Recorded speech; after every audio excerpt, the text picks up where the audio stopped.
మరొక నూతన దినాన్ని మనకు అనుగ్రహించిన మహోన్నతులైన దేవునికి స్తుతి ఘనత ప్రభావములు చెల్లునుగాక. ప్రతి దినము మనకు ఎదురవుతున్న ప్రతి సవాళ్లను దైవజ్ఞానంతో ఎదుర్కొంటూ ముందుకు వెళ్ళాలి అంటే ఖచ్చితంగా మనకు దేవుని కృపావార్త కావాలి. దేవుడు అనుగ్రహించిన అనేక కృపావార్తలు కలిగిన ఈ పరిశుద్ధ గ్రంథంలో నుండి ప్రభు నేడు మనకిచ్చిన వాగ్దానాన్ని ధ్యానం చేసుకుందాం. నేటి వాగ్దానంగా 1 రాజుల గ్రంథం 3వ అధ్యాయం 12వ వచనంలో 1 Kings chapter 3 verse 12, బుద్ధి వివేకములు గల హృదయం నేను నీకు ఇచ్చేదను.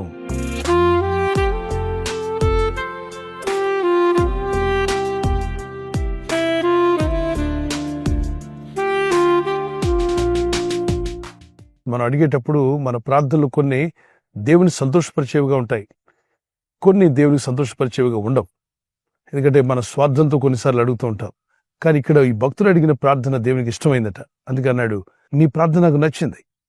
నువ్వేమడిగావంటే నీ శత్రులు ప్రాణం తీయమని నువ్వు అడగల, ఐశ్వర్యం ఇమ్మని నువ్వు అడగల, అంటే ధన సంపదలు ఇమ్మని నువ్వు అడగలేదు. నీకు విరోధంగా ఉన్న శత్రువులను ప్రాణాలు తీసేయమని కూడా నువ్వు అడగల. మరి నువ్వేమడిగావంటే బుద్ధి జ్ఞానం అడుగుతున్నావు. అది నాకు ఇష్టమైన ప్రార్థన. ఇదిగో నేను నీకు ఇవ్వాలనుకుంటున్నాను. బుద్ధి వివేకములు ఇచ్చేటువంటి హృదయాన్ని నేను నీకు ఇస్తాను. మనిషి హృదయంలో అవివేకం ఉందనుకోండి, బుద్ధిహీనుడిగా ఉన్నాడు అనుకోండి, తన అన్ని విషయాలు నష్టపోతూ ఉంటాడు. సమయాన్ని ఎలా వాడుకోవాలో తెలియదు, తన వయసులో ఏ విధంగా ప్రవర్తించాలో తెలియదు, దేవునికి ఇష్టడుగా జీవించరు, పరిస్థితులను అర్థం చేసుకోరు, తల్లిదండ్రుల మీద తిరగబడుతూ ఉంటారు. బుద్ధి లేనితనం.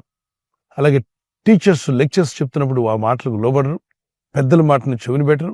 వాళ్ళు ఇష్టం వచ్చినట్టుగా విచ్చలవిడిగా తిరిగి లాస్ట్కి నష్టపోయి 35-40కి వచ్చినప్పుడు బాధపడి విచారపడి అరే నా సమయాన్ని వృధా చేసుకున్నాను, నేను అలా డిసిషన్ తీసుకోకుండా ఉండాల్సింది, నేను తప్పుడు నిర్ణయం తీసుకోకుండా ఉండాల్సింది, తప్పుడు సహవాసాల్లోకి వెళ్లకుండా ఉండాల్సింది, నా టైం వేస్ట్ చేసుకున్నానే, నా వాల్యుబుల్ గోల్డెన్ ఆపర్చునిటీని పోగొట్టుకున్నానే అని బాధపడుతున్న వాళ్ళు చాలా మంది మా కౌన్సిలింగ్లో వాళ్ళు కన్నీళ్లు పెట్టుకుంటూ ఉంటారు. 10 years బ్యాక్ నా డిసిషన్ సరిగా ఉన్నట్లయితే బాగుండేది. మన తీర్మానాలు సరిగా లేనప్పుడు ఆ ప్రభావం మన మీద పడే అవకాశం ఉంది.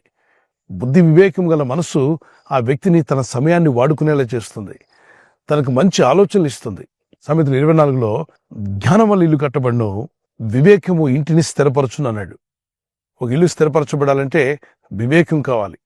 వివేకం లేనప్పుడు అస్థిరమైన ఇల్లు, అస్థిరమైన జీవితాలు, అస్థిరమైనటువంటి కుటుంబాలు కలిగి ఉంటాం. అస్థిరత తొలగిపోవాలి, నీకు స్థిరత రావాలి అంటే ఖచ్చితంగా వివేకం కావాలి. వివేకము, బుద్ధి, తెలివి, జ్ఞానము ఇవి మనిషికి చాలా అవసరమైనవి. భూమి మీద ఆస్తిపాస్తులు, ధన సంపదలు ఇవన్నీ కూడా ఒక ఎత్తు అయితే, వాటికన్నా మించినవి జ్ఞానము. నీ ఇంటిని కడుతుంది, నీ జీవితాన్ని బాగు చేస్తుంది.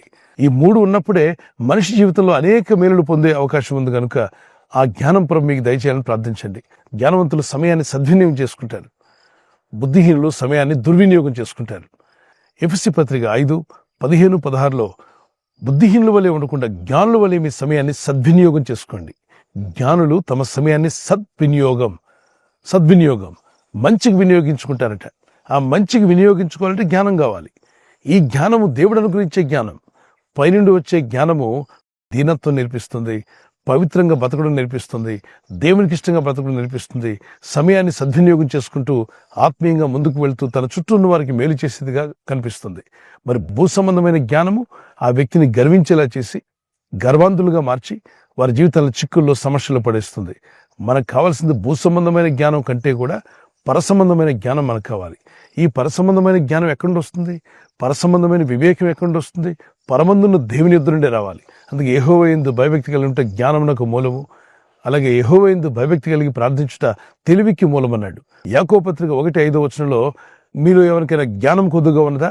అతడు అడగవలెను, సందేహింపక అడిగినట్లయితే దేవుడు ఎవరిని కాదనక ధారాళంగా దయచేస్తాడంట. God will give you wisdom liberally, you will not refuse anybody. Whoever ask, ఎవరు అడిగినా దేవుని విశ్వాసం ఉంచి ప్రార్థిస్తున్న వారు మొరపెట్టుచుండగా పిల్లలైనా పెద్దలైనా వారి జ్ఞానం అనుగ్రహించగల దేవుడు. విశ్వసించండి, ప్రార్థించండి. దేవుని దగ్గర మొరపెట్టిన ప్రభువా, నీవిచ్చే జ్ఞానం నాకు కావాలి, నీవిచ్చే వివేకం నాకు కావాలి. లోక సంబంధమైన వివేకము పనుల్లో, ఉద్యోగాల్లో ఉపయోగపడుతుందేమో కానీ దేవుడిచ్చే జ్ఞానము, వివేకము, బుద్ధి, తెలివి మిమ్మల్ని దేవునితో నడిచేలా చేస్తుంది, దేవుని చిత్తం నెరవేర్చేలా చేస్తుంది. మీ మనసుల్లో మార్పును, మీ కుటుంబాల్లో మార్పును తీసుకొస్తుంది. మరి మీకు మేలు చేయడమే కాదు, మీరు ఇతరులకు కూడా మేలు చేసేవారుగా ఉండబోతున్నారు. మరి దేవుడు అనుగురించే జ్ఞానం, వివేకం మీరు అడిగి ప్రార్థిస్తుండగా ప్రభు మీకు ధారాళంగా దయచేయాలి మా ప్రార్థన. మన సమాజం అంతటికి మేలుగా మార్చగల గొప్ప జ్ఞానాన్ని ప్రభు మీకు దయచేయనుగాక. ఒక చిన్న కీర్తన పాడుకుందాం. నీ జ్ఞానమును నీ సత్యమును నా ఆంతర్యములు పుట్టించుము. నీ జ్ఞానమును నీ సత్యమును నా ఆంతర్యములు పుట్టించుము. ఉత్సాహ సంతోషం నీ రక్షణానందం, ఉత్సాహ సంతోషం నీ రక్షణానందం కలుగజేయుము నా హృదయములో, కలుగజేయుము నా హృదయములో, కలుగజేయుము నా హృదయములో, కలుగజేయుము నా హృదయములో. నీ సన్నిధిలో పరిశుద్ధాత్మతో నన్ను నింపుమయా. నీ సన్నిధిలో పరిశుద్ధాత్మతో నన్ను నింపుమయా. పరిశుద్ధ హృదయం కలుగజేయుము, పరిశుద్ధ హృదయం కలుగజేయుము. ఈ బుద్ధి జ్ఞాన వివేకం లేనప్పుడు మనుషులు ఏం చేస్తారంటే తమ సమయాన్ని సద్వినియోగం చేసుకోక దుష్టులతో సహవాసం చేయడం, సమయాన్ని దుర్వినియోగం చేసుకుని తనకు నష్టం తెచ్చుకొని తనకి ఇంటికి కీడు తెచ్చుకొని తన భవిష్యత్ అంతా అంధకారం చేసుకుంటారు.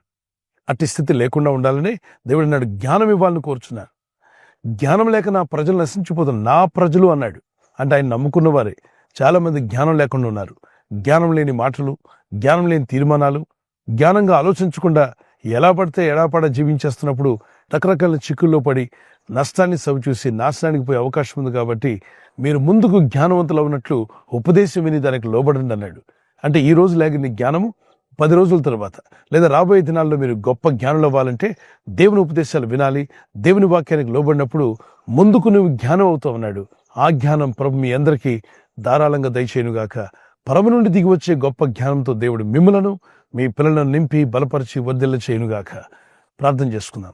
పరిశుద్ధమైన మా ప్రియ తండ్రి, అయ్యా నీ సన్నిధిలో మొరపెట్టి ప్రార్థించినటువంటి సొలొమోను మొరపెట్టినప్పుడు అతని ప్రార్థన మీకు ఇష్టమైంది. అతను జ్ఞానం అడిగాడు, వివేకం అడిగాడు. మేము కూడా ఈరోజు అడుగుతున్నాం, ప్రభు మీ యొద్ద నుండి వచ్చే ఆ పరమ నుండి దిగి వచ్చే జ్ఞానంతో మా అందరిని నింపండి. అలాగే వివేకవంతులుగా చేయండి, బుద్ధిమంతులుగా చేయండి. మాకు మేము మేలు చేసుకోవడమే కాకుండా ఇతరులకు మేలు చేసేవారుగా, సంఘానికి సమాజానికి మేలు చేసేవారుగా ప్రతి ఒక్కరిని దర్శించండి, బలపరచండి, దైవజ్ఞానంతో నింపండి.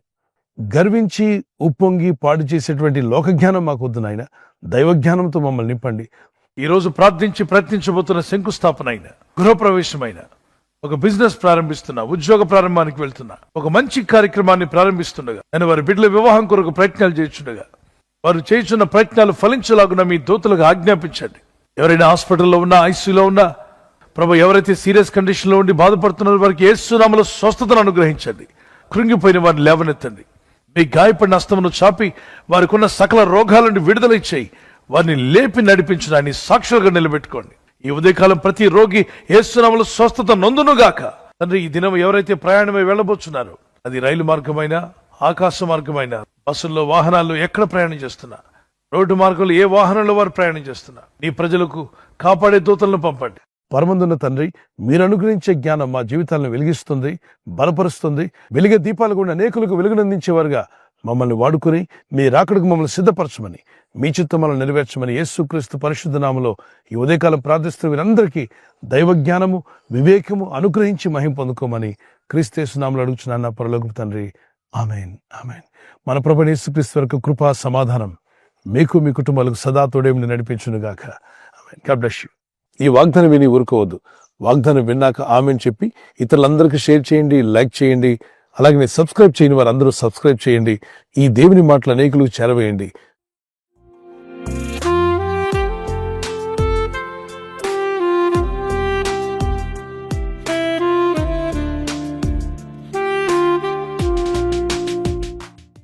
బర్త్డే జరుపుకునే వారికి మరొక వాగ్దానము. Happy birthday to you, many more returns of the day. ప్రభు మిమ్మల్ని దీవించి బలపరచును గాక. నువ్వు పైవాడుగా ఉండవు కానీ క్రిందవాడుగా ఉండవు. You will always be at the top. Never at the bottom. దేవుడు నేను ఎప్పుడు పైవానిగా ఉంచాలని కోరుచున్నాడు, not the bottom but on the top. May God bless you with this promise. అయితే మీరు ఆజ్ఞలు గైకొన్నప్పుడు అవి జరుగుతాయి. ప్రార్థించండి, వాక్యానికి లోబడండి, బైబిల్ చదవండి. చిన్నారులు పెద్దలు అన్ని వయసుల వారికి happy birthday to you, many more returns of the day. May the Lord bless you with the showers of blessings. మరి దేవుని కృపలో, ప్రార్థనలో, విశ్వాసంలో ఎదిగి వర్ధలెదురుగాక. God bless you. We are praying for you. Happy anniversary. Those who are celebrating anniversary, may God bless you. Many more returns of the day. May the Lord help you to celebrate. ప్రభు అక్కడ ఆలస్యమైతే silver jubilee, golden jubilee, అలాగే platinum కూడా జరుపుకునే కృప దేవుడు మీకు ఇచ్చునుగాక. నీకు వాగ్దానం 1 యోహాను పత్రిక 2వ అధ్యాయం 17వ వచనం. 1 John chapter 2 verse 17. దేవుని చిత్తంను జరిగించేవాడు నిరంతరము నిలుచును. దేవుని చిత్తం జరిగించేవాడు నిరంతరము నిలుస్తాడు. The man who does the will of God lives for ever. మరి ఎల్లప్పుడూ జీవించాలనుకున్నట్లయితే దేవుని చిత్తాన్ని నెరవేర్చే భార్యగా, భర్తగా మీరు ఉండండి. భార్య భర్తకు లోబడాలి, భర్త భార్యను ప్రేమించాలి. మీ ఇద్దరు ఐక్యత కలిగి ఉండడం వల్ల మీ కుటుంబం దీవించబడుతుంది, మీ ఇల్లు దీవించబడుతుంది.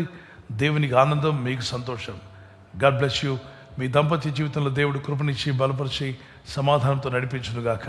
ఆమేన్. విడిపోయిన భార్య భర్తలు ఉంటే కలపబడుదురుగాక, సమాధానం కలుగునుగాక. ఆమేన్. ఈ ఛానల్ మీరు సబ్స్క్రైబ్ చేసుకోవడం వలన 2 పనులు జరుగుతున్నాయి. 1, సువార్త జరుగుతున్నది, ఆత్మలు రక్షించబడుతున్నాయి. 2వది, పేదలకు, అనాథలకు ఈ ఛానల్ ద్వారా సహకారం అందించడం జరుగుతుంది. మనం సబ్స్క్రైబ్ చేసుకోవడం వలన అందరికీ సహాయం చేసిన వారమవుతున్నాం. ఖచ్చితంగా ఈ యూట్యూబ్ ఛానల్ ను సబ్స్క్రైబ్ చేసుకొని బెల్ బటన్ ను క్లిక్ చేయండి. మీకు వెంటనే మెసేజెస్ పంపబడతాయి.